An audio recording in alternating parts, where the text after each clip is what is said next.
পুরো চৈত্র মাস জুড়ে প্রতিদিন সন্ধেবেলায় পূর্বপুরুষদের উদ্দেশ্যে প্রদীপ জ্বালানোর প্রথা রয়েছে আমাদের দেশে। এই কাজ প্রতিদিন সন্ধেবেলা নিয়ম করে পালন করতে হবে।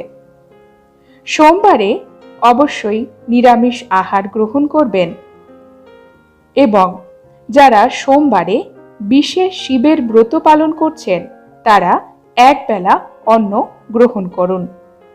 অনেক শিবব্রতী সন্ন্যাসীরাই এই কাজ করেন। চৈত্র মাসে বাড়ির কোনো অংশ ময়লা রাখবেন না, পরিষ্কার পরিচ্ছন্ন রাখুন বাড়ির আনাজ কানাজ।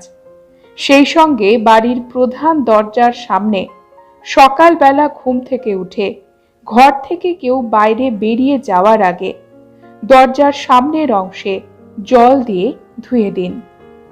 এই মাসে প্রতি সোমবারে সকালে স্নান সেরে প্রথমে